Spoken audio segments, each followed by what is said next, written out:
Adelante la fe. Iglesia y comunismo por Germán Mazuelo Leitón. Así fue denominada recientemente una semana social verificada en dependencias del Santuario Diocesano de Nuestra Señora del Socavón de Oruro en Bolivia. Quizás alentados por la reciente visita de Bolivia de Franciscus, obispo de Roma, y por el resonante movimiento masivo que resultó de la visita pontificia, incluido el blasfemo obsequio en un polémico acto, del presidente Evo Morales al Papa Bergoglio, la Orden Siervos de María a cargo del cuidado pastoral del Santuario Mariano promovió ese ciclo de ponencias.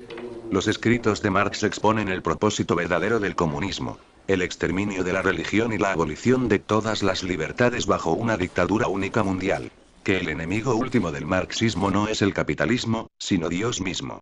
No es la religión la que crea al hombre, sino el hombre que crea la religión, y la religión es el gemido de la criatura oprimida y es el opio del pueblo. La destrucción de la religión, como una felicidad ilusoria del pueblo, es el requisito de su felicidad verdadera. Richard Wurmbrand dice que es esencial declarar enfáticamente, que Marx y sus compañeros, siendo anti-Dios, no eran ateos, como públicamente fingían ser, sino que odiaban a un Dios en quien creían, de lo que resulta que el comunismo, es esencialmente y por último una guerra contra la religión. En palabras de Marx, el ateísmo es el primer principio del comunismo. También Lenin afirmó: Dios es el enemigo personal de la sociedad comunista. Cualquier noción de un señor Dios es una abominación execrable y la abominación más peligrosa, la pestilencia más odiosa. El propósito reconocido de aquella secta de mortal pestilencia que serpentea por las más íntimas entrañas de la sociedad humana y conduce al peligro extremo de la ruina, el marxismo, es la destrucción de la religión. La más importante definición doctrinal sobre el comunismo marxista, la dio el Papa Pío XI, quien advirtió: la lucha entre el bien y el mal, triste herencia de la falta original, sigue haciendo estragos en el mundo, y este peligro tan amenazador para el uso pleno y exclusivo de un partido, de un régimen, sobre la base de una ideología que explícitamente se resuelve en una propia y verdadera estatolatría pagana, en pleno conflicto tanto con los derechos naturales de la familia como con los derechos sobrenaturales de la Iglesia, y el comunismo es intrínsecamente perverso y no es posible admitir en ningún terreno la colaboración con él por parte del que quiera salvar la civilización cristiana. Es conocida la violencia anticatólica en los países en los que esa ideología se hizo del poder, en varios de los cuales continúa aún hoy en día su oprobioso ejercicio dominante de partido único. En los años de la persecución comunista y de falta de libertad para la Iglesia se nos dieron mártires y profetas, y con su sacrificio, unido a los sufrimientos de Cristo, han ofrecido un testimonio extraordinario, que con el paso del tiempo no pierde su elocuencia, sino que sigue irradiando luz e infundiendo esperanza. Por primera vez en la historia, asistimos a una lucha fríamente calculada y arteramente preparada por el hombre contra todo lo que es divino. 2 Tes 2, 4. Encíclica Divini Redemptoris, Papa Pío XI. Muchos años pasaron hasta que los marxistas comprendieron que sería mejor para la revolución marxista no tanto combatir la religión como servirse de ella. De manera pública Lenin afirmó que destruiría la Iglesia a través de la infiltración.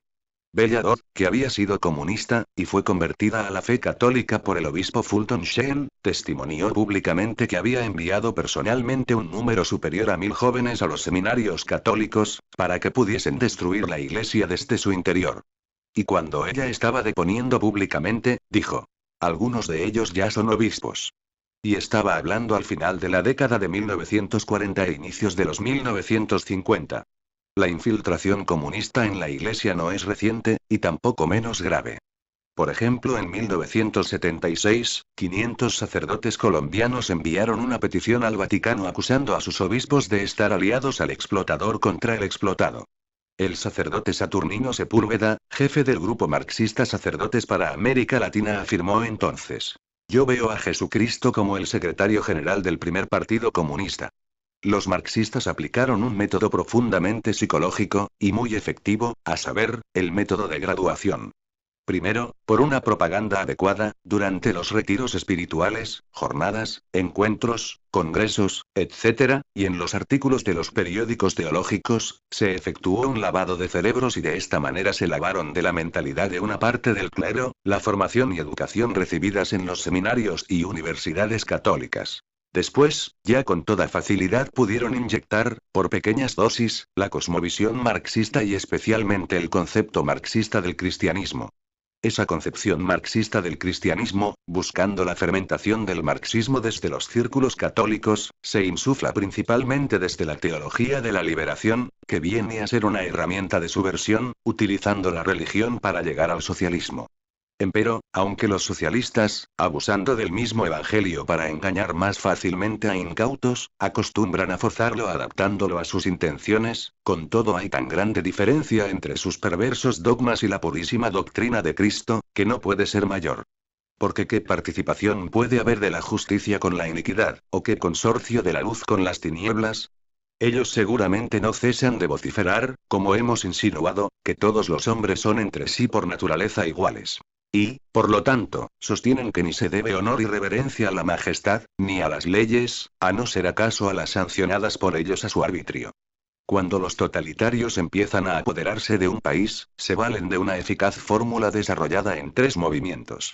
Un acercamiento de simpatía por aliviar a las gentes oprimidas de las tribulaciones que las agobian y que, asombradas y agradecidas ante el noble gesto de librarlas de sus problemas, le abren sus puertas. Una vez que, sirviéndose a ese engaño, se apoderan del mando, empiezan a apretar los tornillos. Imponen gradualmente a sus subordinados restricciones cada vez más tiránicas. La situación que antes ya era mala, se convierte ahora en peor. Tan pronto como se afirma en el poder, desaparece la oposición. Todo adversario queda segregado automáticamente y condenado sistemáticamente a la esclavitud, a la brutalidad y hasta a la misma muerte. Cualquier parecido es pura coincidencia. Iglesia y comunismo por Germán Mazuelo Leitón.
me sorprende terriblemente la actitud del Papa Francisco.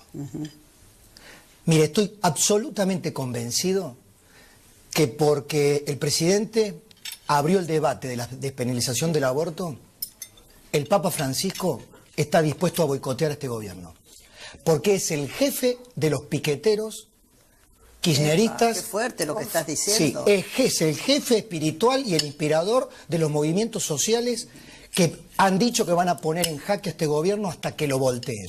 Y si no, me remito a las declaraciones de los obispos que le hicieron pasar un muy mal trago a la ministra Stanley y a la gobernadora de la provincia de Buenos Aires. Injustamente, porque deben ser las dos mujeres con mayor sensibilidad social y con los pies en la tierra, que saben lo que pasa con la pobreza en el conurbano bonaerense. El obispo Lugones fue. Así es. Sí, sí. Entonces, me parece que la jerarquía eclesiástica, no me meto con la iglesia, con los fieles, yo soy católico, mal católico, creyente, pero soy católico. La jerarquía eclesiástica de este país le va a tener que explicar a los feligreses si además de hacer la señal de la cruz van a tener que hacer la B de la victoria en las iglesias. Wow. Porque eso está pasando. Duro. Porque tenemos un papa... Muy fuerte lo que estás diciendo, Pablo. ¿Qué es verdad del Vaticano, que hay un banco? Está ese rumor de que en el banco del Vaticano, que es intocable, hay mucho dinero argentino. Verá, El banco ambrosiano sí. Sigue siendo el ambrosiano. Mirá, Marisa. Pero eso es verdad. Yo trato de decir las cosas fuertes. del Vaticano. Mirta dice es muy fuerte. Yo digo las cosas fuertes que me constan. Pero lo has escuchado eso. Sí, por eso. Pero en realidad creo que el Papa Casi lo Francisco... llamaste piquetero al sí. Papa. Jefe.